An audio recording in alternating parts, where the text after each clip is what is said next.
হ্যাঁ বুঝতে পেরেছি, ওটাই বলছি। আপনাদের নিশ্চয়ই মনে আছে সেই রানাঘাটের ছোট্ট শিশু অস্মিকা, যার চিকিৎসার জন্য প্রয়োজন ছিল 16 কোটি টাকা। শেষমেশ আমি আপনি রাজনৈতিক ব্যক্তিত্ব থেকে সহৃদয় ব্যক্তি ও প্রতিষ্ঠানের সহযোগতীয় তার চিকিৎসায় খরচ জোগাড় হয়েছে, শুরু হয়েছে চিকিৎসা বলে জানা গেছে। লিভারের অসুখ, বিলিয়ারি অ্যাট্রেসিয়ায় আক্রান্ত হুগলির 6 মাসের শিশু। লিভার প্রতিস্থাপন করতে লাগবে 25 লাখ টাকা। পরিযায়ী শ্রমিক বাবা দীপক দাসের সেই সংস্থান নেই, তাই ছেলের সুস্থ হওয়া নিয়ে দুশ্চিন্তায় আর্থিক সহায়তার আবেদন করেছেন। চণ্ডীতলার নবাবপুরের বাসিন্দা দীপক ও জ্যোৎস্না দাসের ছেলে প্রিয়মের লিভার প্রতিস্থাপন করতে হবে, জানিয়েছেন চেন্নাইয়ের হাসপাতালের চিকিৎসকরা। দীপক তার লিভারের কিছুটা অংশ ছেলের জন্য দেবেন। পরীক্ষা নিরীক্ষা হয়েছে, কিন্তু টাকার জন্য লিভার প্রতিস্থাপন করা যায়নি। শিশুরোগ বিশেষজ্ঞ চিকিৎসক অভিজিৎ রায় বলেন, বিলিয়ারি অ্যাট্রেসিয়া একটি জন্মগত অসুখ, কী কারণে হয় বলা মুশকিল, তবে এই অসুখ ওষুধ দিয়ে সারে না, লিভার প্রতিস্থাপন করতেই হয়, যা ব্যয়বহুল। সরকারি হাসপাতাল হলে কম খরচে করা যায়, বেসরকারি হলে অনেক খরচ। শিশুর মা জ্যোৎস্না দাস জানান, যত দিন যাচ্ছে প্রিয়মের শরীর খারাপ হচ্ছে, ওজন বাড়ছে না, পেট ফুলে আছে, সব সময় কান্নাকাটি করেই চলেছে। বিয়ের 6 বছর পর ছেলের জন্ম হয়েছিল। জন্মের পর থেকে ওর অসুস্থতা ধরা পড়ে। ডাক্তার দেখিয়ে পরীক্ষার পর ধরা পড়ে লিভারের অসুখ। কলকাতার সরকারি হাসপাতালে দেখিয়ে কোনো সুরাহা হয়নি। চেন্নাইয়ে গিয়ে টাকার অভাবে অস্ত্রোপচার করতে পারিনি। সবাই যদি সাহায্য করে তাহলে হয়তো ছেলেটাকে বাঁচাতে পারবো। বাচ্চার যত দিন যাতে ওর শরীরের ভিতরে আরও প্রবলেম বেশি হয়ে যাচ্ছে, ওর পেট ফুলে যাচ্ছে, গ্রোথ হচ্ছে না, ওজন বাড়ছে না, সারাদিন রাত কান্না করে যাচ্ছে। যত তাড়াতাড়ি ওর অপারেশনটা করানো যায় ততই ভালো। ডাক্তারবাবুরা মানে জুন মাসে প্রথম সপ্তাহ থেকে ডেট দিয়েছিলেন, কিন্তু আমাদের টাকা পয়সার জন্য আমরা করাতে পারছি না। টাকা পয়সার জন্য কি চিন্তা ভাবনা করছে? আমাদের সামর্থ্য একদমই নেই। আমাদের যা জিনিসপত্র মানে গয়নাগাটি ছিল সেগুলো বিক্রি করেই আমরা ভেলোরে এখানে কলকাতা মেডিকেলে নিয়ে গেছিলাম। ওখানে তো 2 মাস ভর্তি ছিল, তারপর ভেলোরে নিয়ে গিয়েছিলাম। তো 3-4 লাখ টাকার মধ্যে ছিল, যা গয়না বিক্রি করে আমাদের খরচা হয়ে গেছে। আমাদের তো সামর্থ্য নেই। সবাই যদি সহযোগিতা করে, সবাই যদি হেল্প করে একটু, তাহলে আমি আমার বাচ্চাটাকে সুস্থ করতে পারি। বাচ্চাটা কি গ্রোথ আটকে আছে বলে মনে হচ্ছে? হ্যাঁ, ওর গ্রোথ হচ্ছে না, লিভারের জন্যই হচ্ছিল। ডাক্তারবাবু যে ওনারাই বলেছেন লিভারটাতে একদমই তো মানে ওর বয়স হলে কী হবে, কিন্তু ওর মানে পেটে থাকতেই না কি ওর লিভারটা তখন থেকে খারাপ হয়ে এসছে। একটা নালি তো নেই, নালি তৈরি হয়নি, জন্মসূত্রে একটা নালি তৈরি হয়নি। আর লিভার যে পিত্ত নালিটা যে ব্লক হয়ে আছে, পিত্তনালী নেই, হ্যাঁ নালিটা নেই, আর পিত্ত যে এটা ব্লক হয়ে আছে, তো সেটার জন্য লিভারটা একদমই খারাপ হয়ে যাচ্ছে। তো যত দিন যাতে ওর ভিতরে আরও কন্ডিশন খারাপ হয়ে যাচ্ছে। পেটটা অনেকটা ফুলে গেছে, আগের থেকে অনেকটা ফুলে গেছে। জ্যোৎস্না দাস। দীপক বলেন, অনেকের কাছে আবেদন করেছি, এখনো সাড়া পাইনি। যে যেখানে বলছে তার কাছেই ছুটে যাচ্ছি। সবার কাছে অনুরোধ, আমার ছেলের জন্য ভিক্ষা চাইছি, আমার পাশে এসে দাঁড়ান, আর্থিক সাহায্য করুন। যত দ্রুত সম্ভব অপারেশন করতে হবে। আর্থিক সাহায্যের জন্য খোলা হয়েছে গুগল পে নাম্বার 9641436197-এ। এছাড়াও সরাসরি যোগাযোগ করতে পারেন। আমরা বেঙ্গল আনলিমিটেড পাশে আছি প্রিয়মের। অস্মিকাকে চিকিৎসা শুরু করা গেলে 6 মাসের প্রিয়মকেও সুস্থ করে তোলা যাবে। শুধু চাই আপনাদের সহযোগিতা। ডাক্তার তো জানি যে যত তাড়াতাড়ি অবসান করতে বলবে তত তাড়াতাড়ি ভালো হয়, নাহলে যত আস্তে আস্তে দিন যাবে তত আস্তে আস্তে যে অন্য আরও অর্গান আছে সেগুলো খারাপ হতে থাকবে। কি হয়েছে বলে জানাচ্ছে ডাক্তার তো জানাচ্ছে যে লিভারটা খারাপ হয়ে গেছে, লিভারটা ট্রান্সপ্লান্ট করতে হবে। বাকি একটা পিত্তর নালী নেই, যেটা আমাদের পিত্তটা গিয়ে আমাদের খাবার থলিতে গিয়ে যে পড়ে, সেই পিত্তর নালীটা নেই। সেই পিত্তটা যখন মানে ওই ব্লক হয়ে আছে বলে ভিতরে জমা পড়ে ওই লিভারটা খারাপ হয়ে গেছে। তো এখন একমাত্র উপায় হচ্ছে ট্রান্সপ্লান্ট করতেই হবে। ট্রান্সপ্লান্ট ছাড়া আর কোনো উপায় নেই। কোনো উপায় নেই। মানে মেডিকেলে আমরা এখানে 2 মাস মেডিকেলে ছিলাম।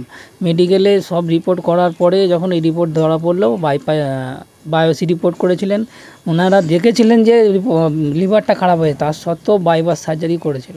বাইপাস সার্জারি যখন করে ওনারা ওপেন করে দেখেও লাস্টে ওরা বললো যে এটা পিত্তনালীর এটা ব্লক। যদি একটু ছিদ্র থাকতো তাহলে আমরা তবু বাইপাস সার্জারিটা করতাম, কিন্তু যদি করতো জানি না কি হতো, জানি না। ওখানে সিএমসিতে যাওয়ার পরে উনি তো ওখানে ডাক্তাররা বললেন যে যদি বাইপাস সার্জারি যদি করতো তাহলে বাচ্চাকে আর পাওয়া যেত না, ওনারা এরকমভাবেই বলেছিল। এই যে লিভার ট্রান্সপ্লান্টের ব্যাপার বলছেন, এটা কি চিন্তা ভাবনা করেছেন, তো কী করে ট্রান্সপ্লান্ট হবে? ট্রান্সপ্লান্ট আমরা মানুষের কাছে আশা করছি যা সহযোগিতা যদি করেন ওনারা, তো অনেক টাকার তো ব্যাপার, 25 লাখ টাকা আমি তো একা করে উঠতে পারছি না। নিশ্চয়ই সবাই যদি কিছু কিছু করে দেয় তো আশা করছি আমার ছেলেটা সুস্থ হয়ে যাবে। জবে থেকে যেতে বলেছিল, আজকে তো কয়েক মাস গড়িয়ে গেল। এই কয়েক মাসে কত টাকা জোগাড় হয়েছে? এমন কিছু তো হয়নি, আমার মানুষের কাছে চেয়ে চিনতেই মোটামুটি 1.5 লাখ টাকার মতন হয়েছে আমাদের। এখনও আবার আমরা কিছু সরকারি দপ্তরে আবেদন করেছি, তো এখনও তার কোনো রেজাল্ট তো এখনও পাইনি। তো সেইটার জন্য আরও আশা করে আছি, মানুষের কাছেও সহযোগিতা চাইছি আমিও, ওনারা যদি সাহায্য করে। আমরা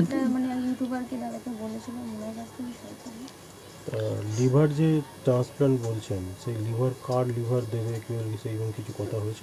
হ্যাঁ, ডাক্তারবাবুর সঙ্গে তো কথা হয়েছিল।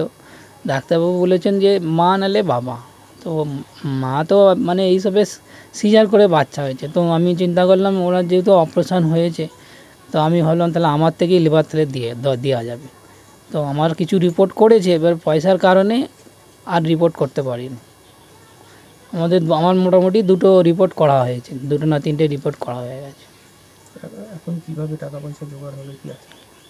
টাকা পয়সাই তো সরকারি কাছে, সরকারের মানে আমাদের চিফ মিনিস্টার বা পিএম মানে কাছে আবেদন করেছি, আর একটা আবেদন করার জন্য সব কিছু রেডি করেছি, তো সেখানে এখনও যাওয়া হয়নি। তো সেই আবেদনগুলো কতটা কি সাকসেস হবে সেটার উপরেই আশা করে আছি অনেকটাই, আর মানুষের কাছেও আশা করছি যাতে তারাও যদি পাশে এসে দাঁড়ায়। আমার নাম দীপক কুমার দাস, আর ছেলের নাম তো পিএম দাস।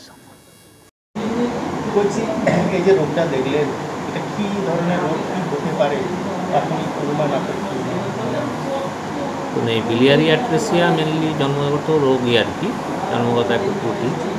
তো সেটা কি কারণে হয়েছে সেটা বলাটা খুবই মুশকিল, কিন্তু এই রোগের মানে ওষুধ দিয়ে চিকিৎসা নেই বললেই চলে আর কি। সাপোর্টিভ ট্রিটমেন্ট যেটা হয় সেটুকু আমরা দিতে পারি, কিন্তু ডেফিনিটিভ ট্রিটমেন্ট কিন্তু মানে আপনার লিভার ট্রান্সপ্লান্টই করতে হবে। আর লিভার ট্রান্সপ্লান্ট তো মোটামুটি খরচ সাপেক্ষ। যদি ধরুন আপনি সরকারি জায়গায় গিয়ে কন্ট্যাক্ট করতে পারেন, ব্যবস্থা করতে পারেন, সব জায়গাতে হয়ও না এই জিনিসটা, তো সেক্ষেত্রে হয়তো দেখা গেল যে হ্যাঁ বিনামূল্যে ব্যাপারটা হতে পারে বা অনেক কম খরচেই হতে পারে। আদারওয়াইজ প্রাইভেট সেট আপে করতে গেলে বিলিয়ারি অ্যাট্রেসিয়ার যে লিভার ট্রান্সপ্লান্টের যে ব্যাপারটা সেটা সত্যিই খরচা সাপেক্ষ। সেক্ষেত্রে যেখানে যেরকম আপনার এস্টিমেট দেয় আর কি, কোথাও ধরুন মানে সেটা আমার পক্ষেও বলা মুশকিল আর কি কত খরচা, তবে মোটামুটি 20-30 লাখ টাকাও হতে পারে। বা কারো কোনো যদি ট্রাস্টি বোর্ড কিছু থাকে তাহলে হয়তো তারা দেখা গেল 10-15-র মধ্যে করে দিচ্ছে, 10-15 লাখ। এটা অ্যাকচুয়াল ফিগারটা আমার পক্ষে বলা মুশকিল, তবে মোটামুটি আপনার এটাই লাগে আর কি, মানে এরকম খরচা সাপেক্ষ তো অবশ্যই।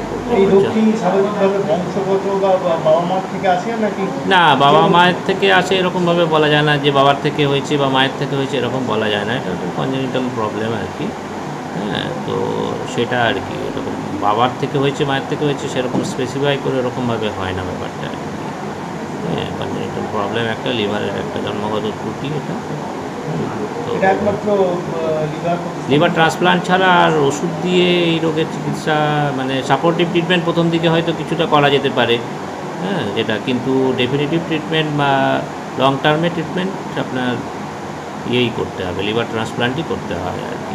সেটা আপনার নিজেদের রিলেটিভরাই মেনলি দেয়, রিলেটিভ মানে একদম ক্লোজ রিলেটিভ, বাবা বা মা যার সঙ্গে ম্যাচ হবে যেগুলো, তারাই দিতে পারবে না। এই ধরনের রোগ তো খুবই বিরল।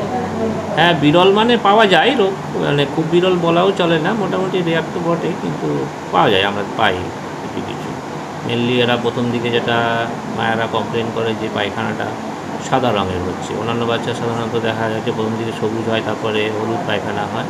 তো এই ক্ষেত্রে দেখা যায় যে পায়খানাটা ওই যেহেতু বাইলগুলো ঠিকঠাক করে আসে না এর মধ্যে, সিক্রেশনটা সেহেতু সাদা পায়খানা নিয়ে প্রেজেন্ট করে। তখন সাসপেক্ট করা হয় যে হ্যাঁ এরকম অসুবিধা আছে, তখন তার ইউএসজি বা স্ক্যান করে তখন এটা ডায়াগনোসিসটা করা যায় যে এরকম। এই যে লিভার প্রতিস্থাপন করতে হলে নিজের লোকেরাই দিতে পারে, সেক্ষেত্রে সেখানে কিছু ক্রাইটেরিয়া আছে? হ্যাঁ, সেগুলো তো এইচএলএ ম্যাচিং বা এই সমস্ত বিভিন্ন যেটা করতে হয় আর কি, লিভার ট্রান্সপ্লান্ট বলুন বা কিডনি ট্রান্সপ্লান্ট বলুন, সেক্ষেত্রে ম্যাচিংয়ের ব্যাপারটা সবসময় এসেই যায়। সেই ম্যাচিং ঠিকঠাক না হলে তো করতে পারবে না। সেটা ওনারা আগে ট্রান্সপ্লান্টের আগে এটা দেখে নিয়ে পেশেন্টকে, যে ডোনার পেশেন্ট সবার ম্যাচ করে নিয়ে তারপরেই ওনারা মানে ব্যাপারটা করেন আর কি, যারা করতে অভ্যস্ত আর কি, মানে যারা এই ব্যাপারটা নিয়ে স্পেশালাইজড তারাই করবেন এই ব্যাপারটা। এটা কলকাতাতে কি সম্ভব? কলকাতাতে তো হবার তো মেডিকেল কলেজে বা পিজিতে এগুলো তো হবার কথা, এটা এক্স্যাক্ট আমার পক্ষে বলা সম্ভব নয় যে হয় কি হয় না।